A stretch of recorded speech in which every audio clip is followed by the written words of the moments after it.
We're going to continue with Sefer Ha-Aggadah. This is on page 145. It's a famous story about Titus or Titus and what it did during the destruction of the temple.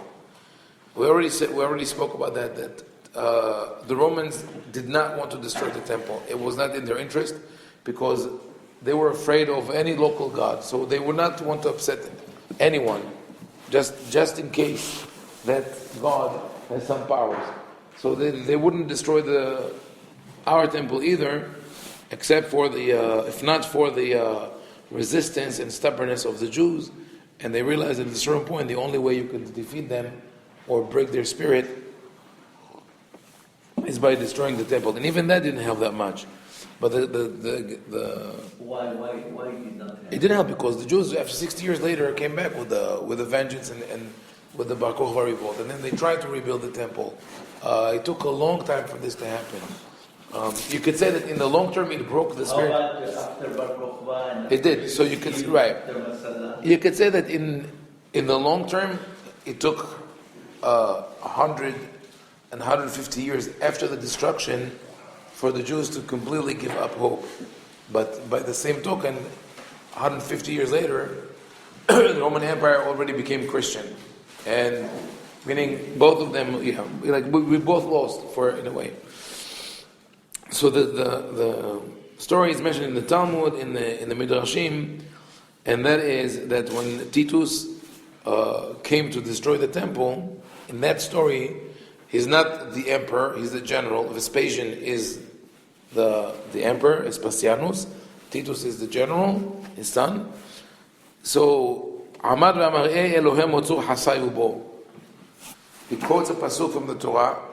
Where is their God, the one that they take refuge in? Me'asa tafaz zona beyado v'nichas lebet kodshei hakodashim v'itziah sefer Torah ve'avar alea avera. So he took a woman, a prostitute with him, went into the inner sanctuary, the Holy of Holies, where only the Kohen Gadol was allowed to enter. V'itziah sefer Torah, and he opened the scroll of Torah to serve for him as a sheet, and lied on it. Was that with the woman on the Sefer Torah? Meaning the greatest desecration one can imagine. V'natal saif v'gided et haparochet. Then he took a sword and stabbed the parochet, the curtain that was hanging between the Kodesh and Kodesh HaKodeshim. V'na'asa nes, and it was as a miracle. Blood was dripping from the curtain. And he thought that he killed God.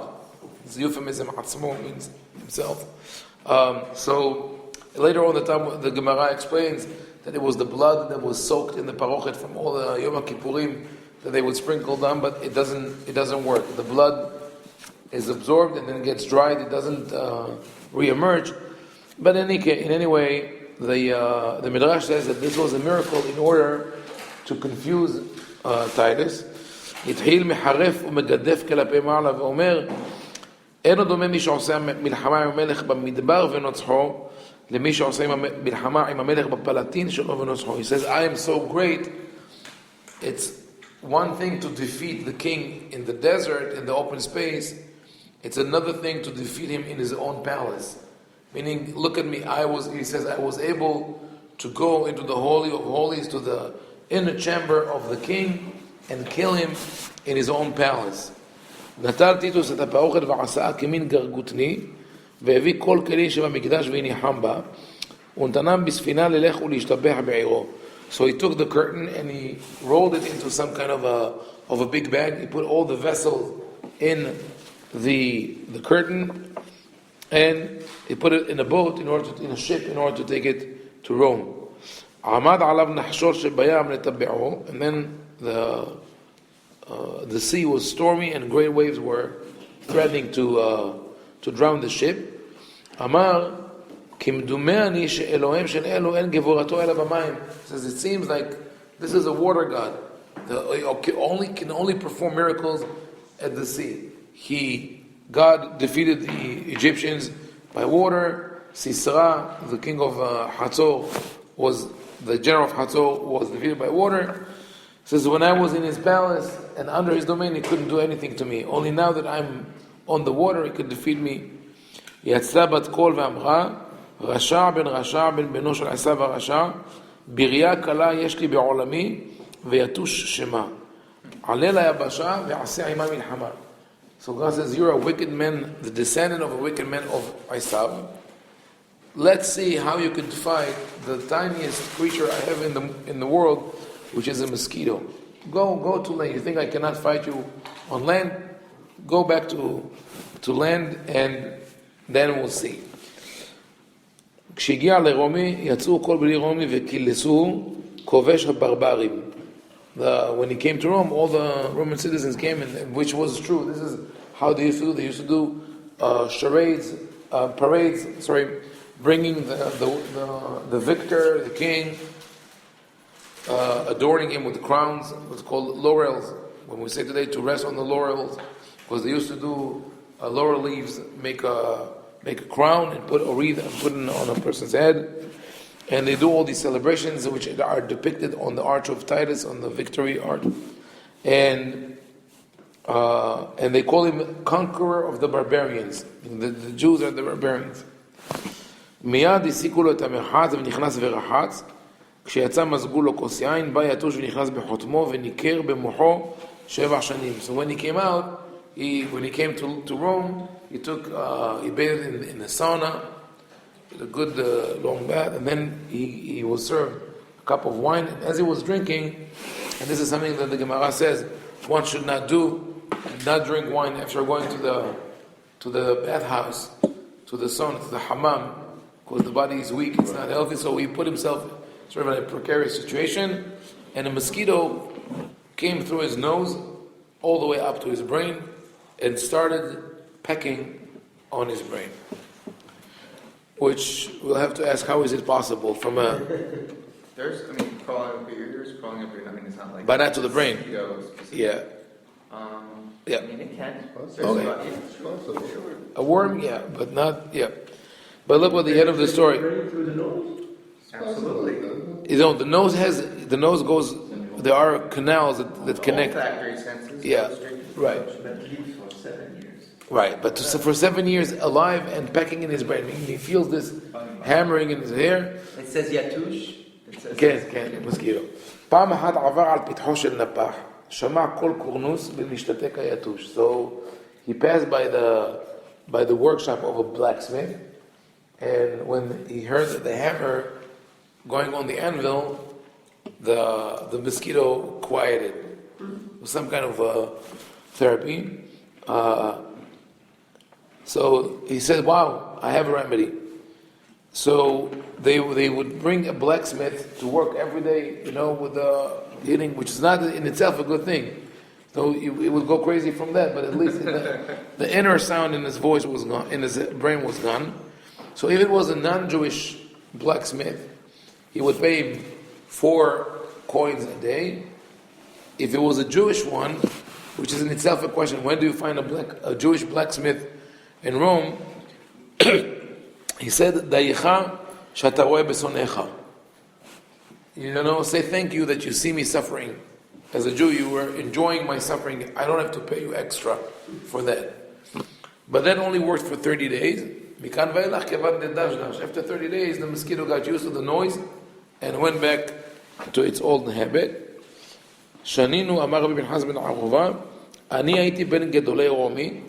Says, I happened to be in Rome when Titus died. וכשמת פצעו את מוחו ומצאו בו כציפור דרור כמשקל 2 סלעים.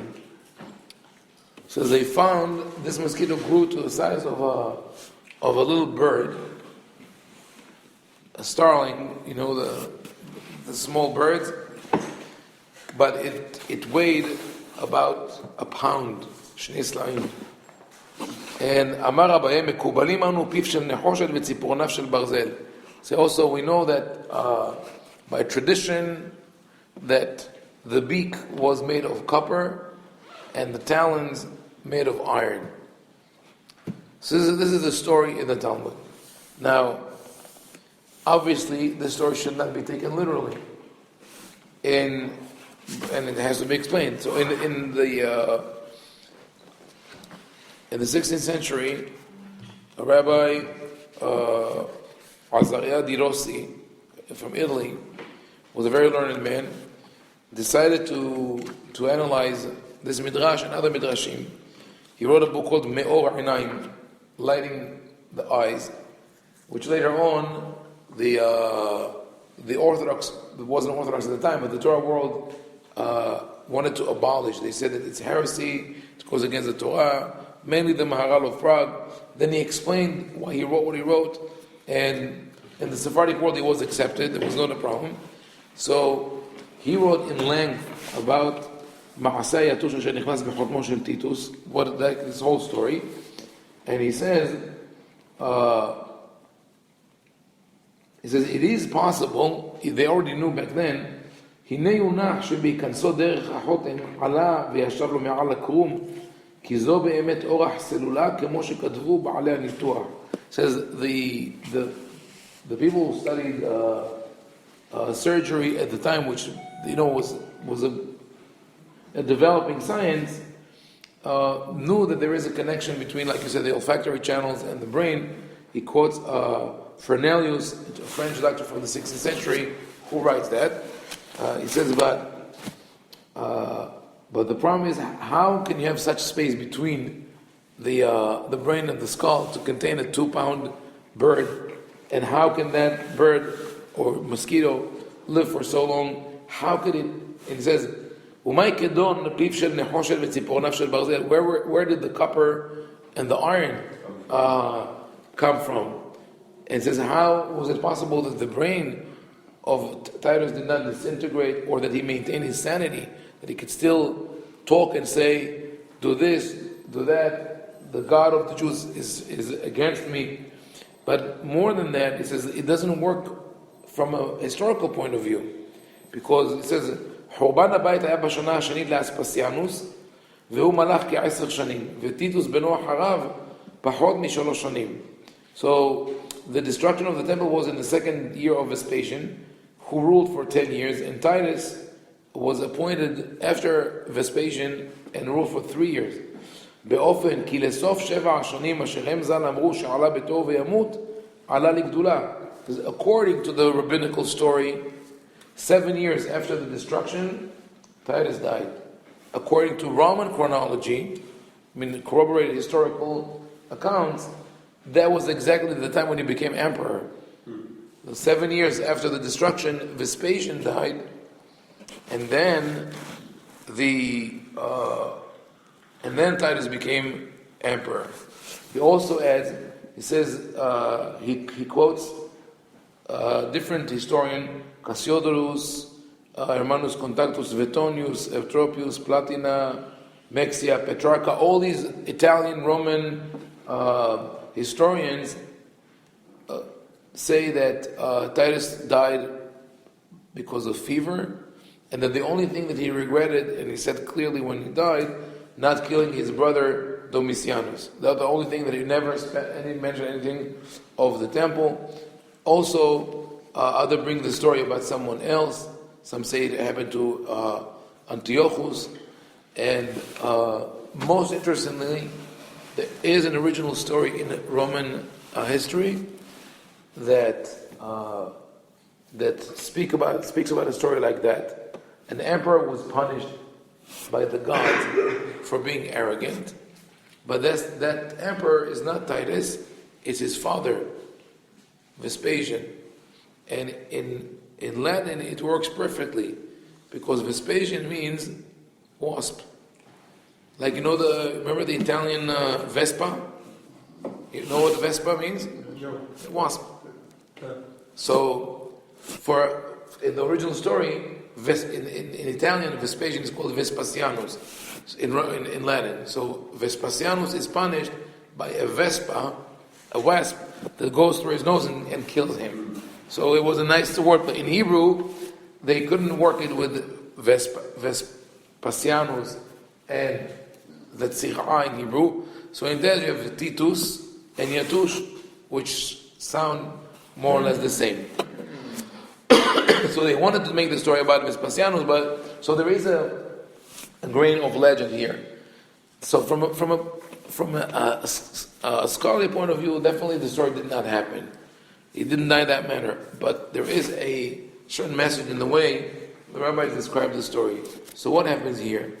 We see that how our sages viewed the destruction of the temple. It was like an act of violation, like rape. I mean, it's as if our religion and our faith was violated.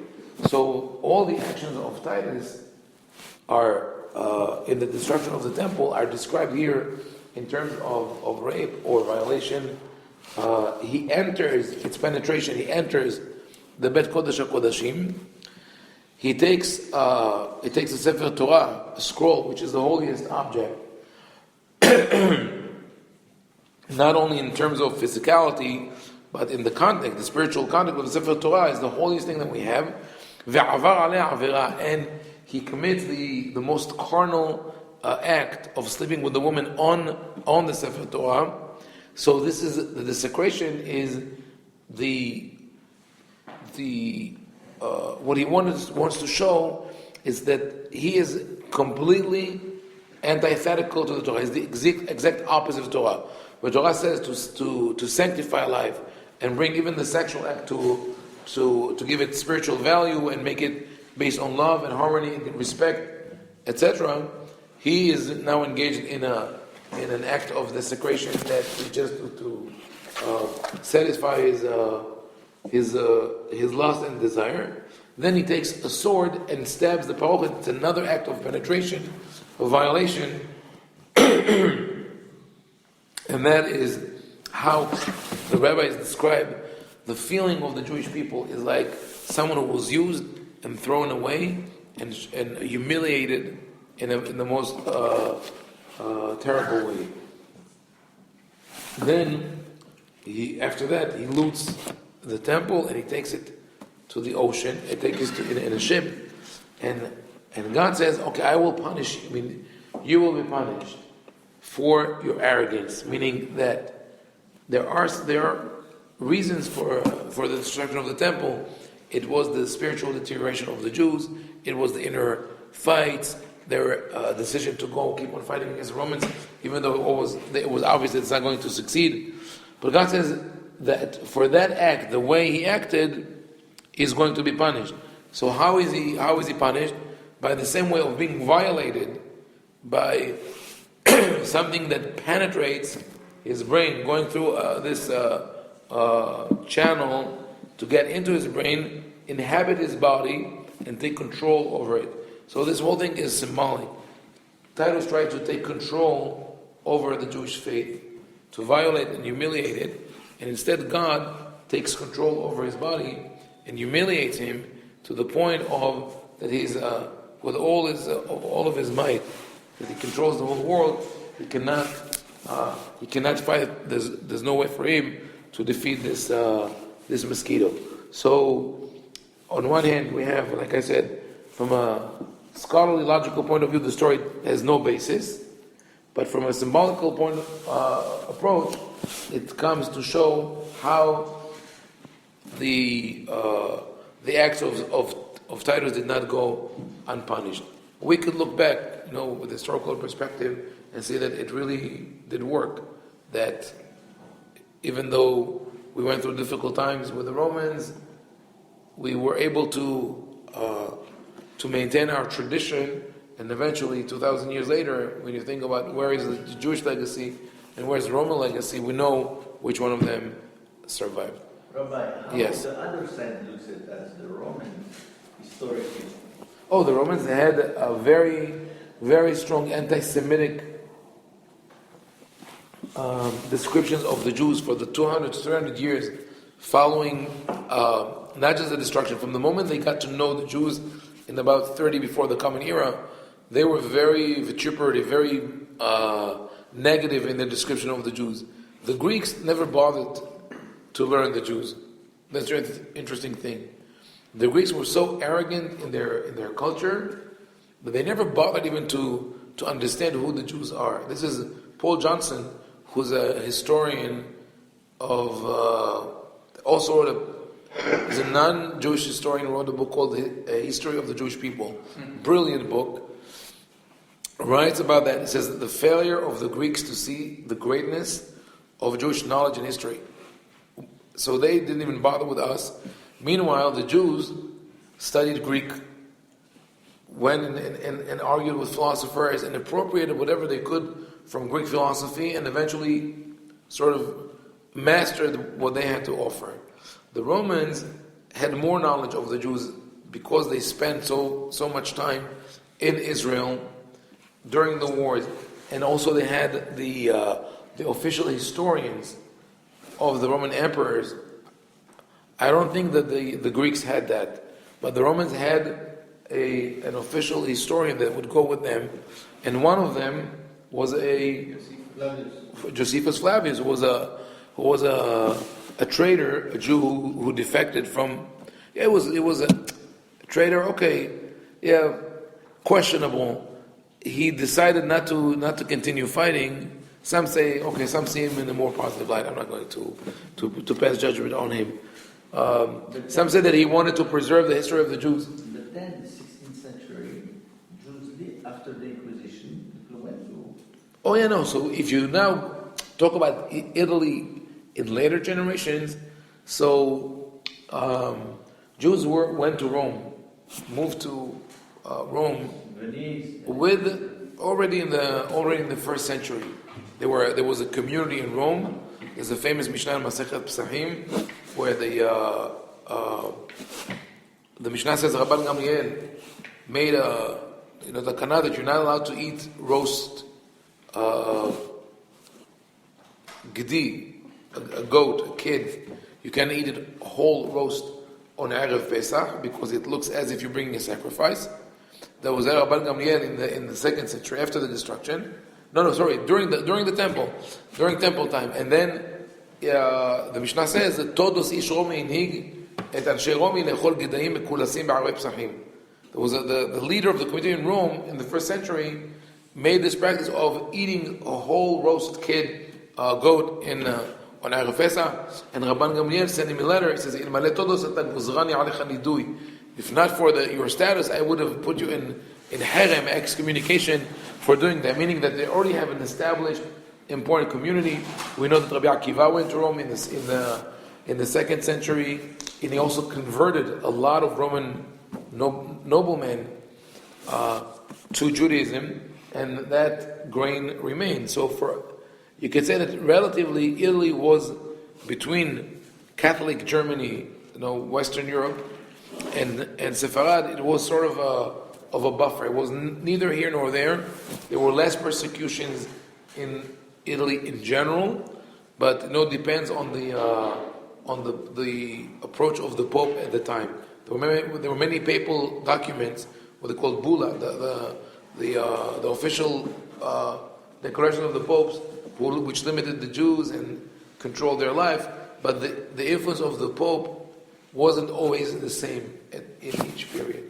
So it's a convoluted history in Italy. And the original Jewish community that migrated from Israel to Rome, my understanding was basically a delegation sent after the destruction of the first temple. Mm-hmm.